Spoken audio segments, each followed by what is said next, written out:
Hello guys, welcome to Eden aquatics.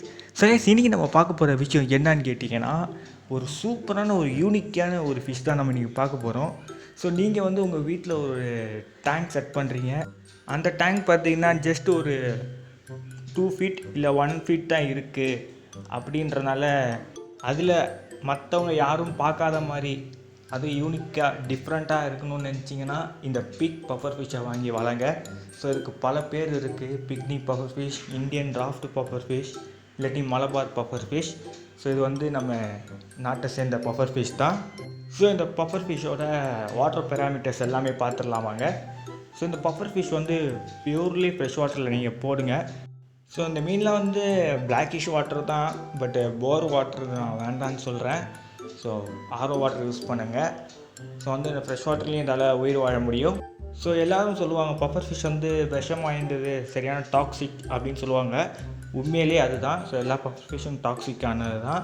So அது வந்து நம்ம கையில் எடுக்கிறதோ அது மூலியமாக எந்த விஷயமும் பாதிப்பு கிடையாது. பட் அதை வந்து நம்ம சாப்பிட்றது மூலியமாக நம்மளுக்கு பாதிப்பை ஏற்படுத்தும். ஸோ அதனால் சில பேர் வந்து பஃபர் ஃபிஷ்ஷை கையில் எடுத்துட்டால் நம்மளுக்கும் விஷம் வந்துடுமான்னு சில பேர் யோசிப்பாங்க. ஸோ அதனால் அவங்களுக்கு தான் இது நான் சொன்னேன். ஸோ அதுக்கப்புறம் பார்த்திங்கன்னா இந்த பஃபர் ஃபிஷ்ஷோட வாட்டர் டெம்பரேச்சர் பார்த்தீங்கன்னா 23 செல்சியஸ்லேருந்து 28 செல்சியஸ்குள்ளே இருந்தால் ரொம்ப நல்லாயிருக்கும். ஸோ அதுக்கப்புறம் பார்த்திங்கன்னா pH லெவல் 6.5 இருந்து 8 இருந்தால் நல்லாயிருக்கும்.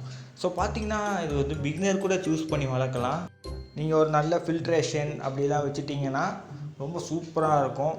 ஸோ இந்த பஃபர் ஃபிஷ் பார்த்தீங்கன்னா மற்ற மீன்களோட விடுறது பெஸ்ட்டாக இல்லாட்டி பஃபர் ஃபிஷ் மட்டுமே வைக்கிறது பெஸ்ட்டான்னு என்ன கேட்டிங்கன்னா பஃபர் ஃபிஷ் மட்டும்தான் நான் வைக்க சொல்லுவேன். ஏன்னா இவங்கெல்லாம் வந்து செம்ம அக்ரெசிவான ஃபிஷ்ஷு. ஸோ மற்ற மீன்கள் கூட விட்டிங்கன்னா கண்டிப்பாக அந்த மீனை வந்து ஒரே கடியில் துண்டாக்கிடுவாங்க.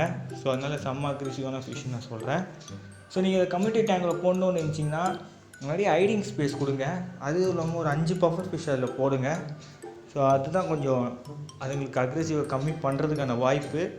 ஸோ நல்லா ஹைடிங் ஸ்பேஸ் கொடுத்தும் இந்த மாதிரி கொடுத்தும் மீன் வந்து மற்ற மீனை டிஸ்டர்ப் பண்ணாதான் நீங்கள் கேட்டிங்கன்னா பண்ணும். பட் இந்த மாதிரி விஷயம் அதுக்கு கொஞ்சம் கம்மியாக பண்ண வைக்கும். அவ்வளோதான். பெஸ்ட் நீங்கள் இதை வந்து தனியாக வைங்க. தனியாக ஒரு டேங்க் செட் பண்ணி அதில் ஒரு 5 இல்லை 6 பஃபர் ஃபிஷ்ஷாக போட்டு வைங்க. ஸோ ஒரு பிளான்டேஷன் டேங்கோ இல்லை செமி பிளான்டேஷன் டேங்கோ வச்சிங்கன்னா அது இன்னும் ரொம்ப சூப்பராக இருக்கும். ஸோ குட்டி குட்டி பஃபர் ஃபிஷ்ஷு அது ஒரு 1 ஃபீட் டேங்கில் வச்சுருக்கீங்க. ஸோ நல்ல ஒரு லைட்டிங்லாம் செட் பண்ணி ஒரு லோடெக் பிளான்ட்லாம் வச்சு நல்லா சூப்பராக வச்சுருக்கீங்கன்னா அது பார்க்கவே ரொம்ப யூனிக்காக அழகாக இருக்கும். ஸோ இந்த பஃபர் ஃபிஷ்ஷில் வந்து நீங்கள் பார்த்தீங்கன்னா எல்லாம் குழந்தைத்தனமான மூஞ்சி மாதிரி இருக்கும். முண்டைக்கண்ணோட சின்ன மூஞ்சியோட பார்க்க ரொம்ப அழகாக இருக்கும். ஸோ அதில் நீங்கள் வந்து பஃபர் ஃபிஷ்ஷை வாங்கி வளர்க்குறீங்கன்னா உங்களுக்கு பஃபர் ஃபிஷ் வாங்கணுன்னா ஒன்று ஆன்லைன் டீலர்கிட்ட தான் வாங்கணும். இல்லாட்டி நீங்கள் ஷாப்பில் தான் போய் வாங்கணும்னு நினச்சிங்கன்னா குளத்தூருக்கு போங்க. ஸோ இங்கே இருக்க அக்வேரியம் ஷாப்பில் இதை பார்க்குறது ரொம்ப ரேர் தான். குளத்தூர் போனீங்கன்னா அங்கே இருக்க ஷாப்லலாம் நீங்கள் கண்டிப்பாக இந்த மீனை பார்க்கலாம். ஸோ அதுவும் இல்லாமல் நீங்கள் வந்து குட்டி மான்ஸ்டர் ஃபிஷ்ஷை கேட்டுட்டு இருந்தீங்கல்ல. ஸோ ப்ரோ 1 ஃபீட் டேங்கில் 2 ஃபீட் டேங்கில் வைக்கிற மாதிரி இதே வைங்க. இது ஒரு குட்டி மான்ஸ்டர் தாங்க, ரொம்ப ரொம்ப குட்டி மான்ஸ்டரு.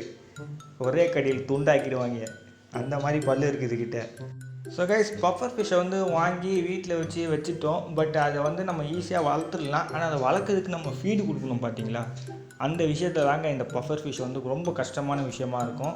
ஸோ ஆனால் நீங்கள் பஃபர் ஃபிஷ்க்கு ஃபீடு கொடுக்கணும்னு நினச்சிங்கன்னு வச்சுக்கோங்களேன், அதுக்கு வந்து ஃப்ரோசன் ஃபீடு இல்லாட்டி லைஃப் ஃபீடு தான் கொடுக்க முடியும். பெல்லட்ஸ்க்கு நீங்கள் அதை பழக்கினா தான் உண்டு. ஸோ நீங்கள் வந்து எப்போவும் ஃபீட் பண்ணி ஆகணும். ஸோ எப்போவும் உங்ககிட்ட அன்லிமிட்டடாக ஃபீடு இருக்கணும்னா நான் ஒரு ட்ரிக்கு சொல்கிறேன். ஸோ அது என்ன ட்ரிக்குன்னா, ஒன்றும் இல்லை, குளத்தூரில் போய் ஒரு ஃபாக்ஸ் டெயில் பிளான்ட்டை வாங்குங்க. அது எந்த விதமான கண்டிஷனும் பண்ணாதீங்க. அதை அப்படியே வச்சு நீங்கள் ஒரு சின்ன ஒரு எல்இடி லைட் கொடுத்து அதை ஒரு டப்பில் போட்டு வச்சுருங்க. அது ஒரு 1 வீக் கழிச்சோ இல்லை 2 வீக்ஸ் கழிச்சோ பார்த்தீங்கன்னா அது ஃபுல்லாகவே ஸ்னெயில்ஸ் தான் இருக்கும். ஃபுல்லாக ஸ்னெயில்ஸ் தான். ஸோ அந்த ஸ்னெயிலை ஒரு 5 இல்லை 6 ஸ்னெயில் எடுத்துகிட்டு, இல்லாட்டி ரொம்ப அதிகமாக ஃபீட் பண்ணக்கூடாது, ஒரு 5-6 ஸ்னெயில் எடுத்துகிட்டு டேங்கில் போட்டுருங்க. ஸோ அதுவே பஃபர் ஃபிஷ் சூப்பராக சாப்பிட்டு வளர்ந்துடும். ஸோ உங்கள் பிளான்டேஷன் டேங்கில் ஸ்னெயில் தொல்லை அதிகமாக இருக்குன்னா நீங்கள் இந்த பஃபர் ஃபிஷ்ஷை விடலாம். பட் மற்ற மீனை இதை டிஸ்டர்ப் பண்ணதுக்கான வாய்ப்பு இருக்குது. ஸோ அதனால் நான் அதை ப்ரிஃபர் பண்ண மாட்டேன். பட் விட்டுக்கோங்க. ஜஸ்ட் அது ஒரு நாள் விட்டு இல்லை 2 நாள் விட்டு பாருங்கள். அதுக்கப்புறம் அதை எடுத்து ரிமூவ் பண்ணி உங்களோட தனியான ஒரு ப்ரைவேட் டேங்க்கில் வச்சுருங்க. ஸோ ஓகே கைஸ், இதோட இந்த வீடியோவை என்ட் பண்ணிக்கிறேன். ஸோ இந்த மாதிரி யூனிக்காக ஒரு ஃபிஷ் டேங்க் செட் பண்ணணும்னு நினச்சிங்கன்னா தாராளமாக இந்த ஃபிஷ்ஷை சூஸ் பண்ணுங்கள். செம்மையான ஃபிஷ், பார்க்கவே ரொம்ப க்யூட்டாக அழகாக இருக்கும். ஸோ அதெல்லாம் வந்து ஃபீல் எடுக்கிறது பார்க்கவும் இன்னும் க்யூட்டாக அழகாக இருக்கும். ஸோ நல்லா உருண்டு குழந்தைங்களுக்கும் கண்டிப்பாக ரொம்ப பிடிக்கும். ஸோ நீந்துற ஸ்டைலும் பார்த்திங்கன்னா வேறு மாதிரி இருக்கும் நீந்துற ஸ்டைலும். ஸோ கைஸ், இந்த வீடியோ உங்களுக்கு பிடிச்சிருந்தா மறக்காமல் like, share, subscribe. See you in next video. Bye bye.